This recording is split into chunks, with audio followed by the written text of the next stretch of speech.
This channel does not promote any violent, harmful, or illegal activities. All content provided by this channel is meant for an educational purpose only. আর এই মুহূর্তের একটা বড় খবরের দিকে নজর রাখতেই হচ্ছে। টিভি9 বাংলার খবরের জের অবশেষে বীরভূমে বালি মাফিয়াদের বিরুদ্ধে সক্রিয় হয়েছে জেলা প্রশাসন। লাভপুরের কুয়ে নদী থেকে বেআইনিভাবে বালি তোলায় বিপন্ন হচ্ছিল পর্যটন কেন্দ্র, নড়ে চড়ে বসেছে প্রশাসন। হিমাদ্রি আমাদের সঙ্গে রয়েছেন টেলিফোনে, আমাদের সহকর্মী হিমাদ্রি। আমরা ধারাবাহিকভাবে খবর দেখিয়ে গেছিলাম। দেখো, একেবারে টিভি9 বাংলা এই খবর দেখানো হয়েছিল, এরপরেই কিন্তু নড়ে চড়ে বসেছে জেলা প্রশাসন। আজ এই যে হাসুলিবাগ, যেটা তারাশঙ্কর বন্দ্যোপাধ্যায় যে হাসুলিবাগের উপকথা যে উপন্যাস, সেখানে কুয়ে নদীর সেই বাঁকের কথা বলা হয়েছিল, সেই বাঁক কিন্তু আজও বিদ্যমান। কিন্তু যে বালু মাফিয়াদের যে দাপট, তার ফলে কিন্তু সেই বাঁক নষ্ট হয়ে যাচ্ছে। এই খবর দেখানোর পর কিন্তু সেখানে লাভপুরের ব্লকের বিডিও এবং বিএলআরও এছাড়া প্রশাসনের অন্যান্য আধিকারিকরা, পুলিশ প্রশাসন, তারা গিয়ে সেখানে ভিজিট করেছেন এবং ইতিমধ্যেই বাজেয়াপ্ত করা হয়েছে বেশ কিছু ট্রাক্টর সহ বালি, যা অবৈধভাবে এই নদী থেকে, এই বাঁক থেকে বালি তুলছিল তারা। ইতিমধ্যেই কিন্তু প্রশাসনের পক্ষ থেকে এই জায়গাটিকে সৌন্দর্যায়নের জন্য 1,25,00,000 টাকা বরাদ্দ করা হয়েছে। তারপরেও কিন্তু নজরদারি এড়িয়ে প্রশাসনের নাকের ডগা এই ধরনের কাজকর্ম হচ্ছিল। এরপর খবর সম্প্রচারণের পরেই কিন্তু প্রশাসন নড়ে চড়ে বসেছে। ইতিমধ্যেই সেই সমস্ত কাজকর্ম বন্ধ করা হয়েছে সেখানে।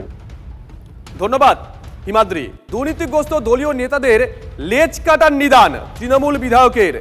দুর্নীতিগ্রস্ত দলীয় নেতাদের লেজ কাটার নিদান তৃণমূল বিধায়কের। অনেক হনুমান আছে, লেজ কাটা যাবে। প্রকাশ্য সভা থেকে হুঁশিয়ারি উত্তর 24 পরগনার জেলা সভাধিপতির।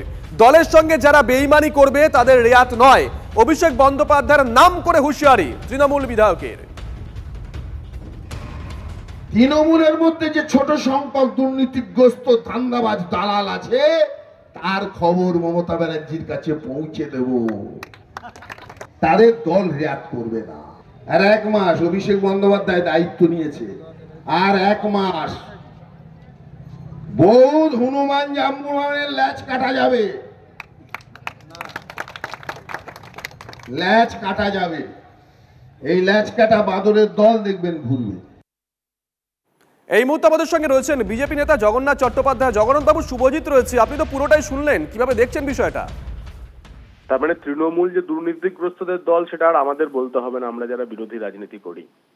তৃণমূলের নেতারাই বলছেন, বিধায়কই বলছেন, সভাধিপতি বলছেন যে তৃণমূলে দুর্নীতিগ্রস্তরে ভরে গেছে এবং এত দুর্নীতি করেছেন যে তাদের ল্যাজও কাটতে হবে। কিন্তু সমস্যা হলো, তৃণমূল বলছেন যেটা, উনিও সেটা বলে দিলেন যে এই ল্যাজ কাটা বাঁদরের দল ঘুরে বেড়াবে। তৃণমূল তাহলে তো সত্যি দুর্নীতির দায়ে যদি নেতাদের ল্যাজ কাটতে হয়, তাহলে সত্যি সেই ল্যাজ যদি এক জায়গায় জমা করা হয়, সেই ল্যাজের পাহাড় হবে। আর উল্টো দিকে হচ্ছে শুধু ল্যাজ কাটাতেই কলকাতা শহর বা রাজ্যের বিভিন্ন স্থানে দেখা যাবে। ভালো, আর জোড়া ফুল না, ল্যাজ দিয়ে এবার আমরা তৃণমূল চিনবো। কাটা ল্যাজ মানেই দুর্নীতিগ্রস্ত তৃণমূল নেতা, এটাই আমরা ধরে নেব। ধন্যবাদ জগন্নাথ বাবু। নজর রাখতে হচ্ছে মন্দিরতলা বাসস্ট্যান্ড চত্বরে শুভেন্দু অধিকারী গ্রুপ ডির অবস্থান মঞ্চে গিয়ে পৌঁছেছেন। অ্যাডভোকেটরা আপনাদেরকে সহযোগিতা করছেন বিনা পারিশ্রমিকে। অ্যাডভোকেট কৌস্তব বাগচি সহ এবং বিভিন্ন জাতীয়তাবাদী কর্মচারী সংগঠন যারা আপনাদের পাশে এসে দাঁড়িয়েছেন। যে সমস্ত সংবাদ media, electronics, print, YouTuber, portal, social media, freelance, personal Facebook, x account থেকে, ইনস্টাগ্রাম থেকে যারা আপনাদের পক্ষে লাগাতার প্রচার করে গেছেন, তাদের প্রত্যেককে আমি ধন্যবাদ, কৃতজ্ঞতা জানাই। আমি প্রথমেই এই মঞ্চে ওঠার আগে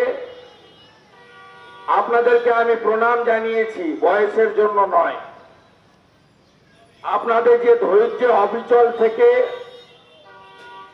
আপনাদের যে একাগ্রতা, আপনাদের যে ত্যাগ, আপনাদের যে সংযম ব্রত,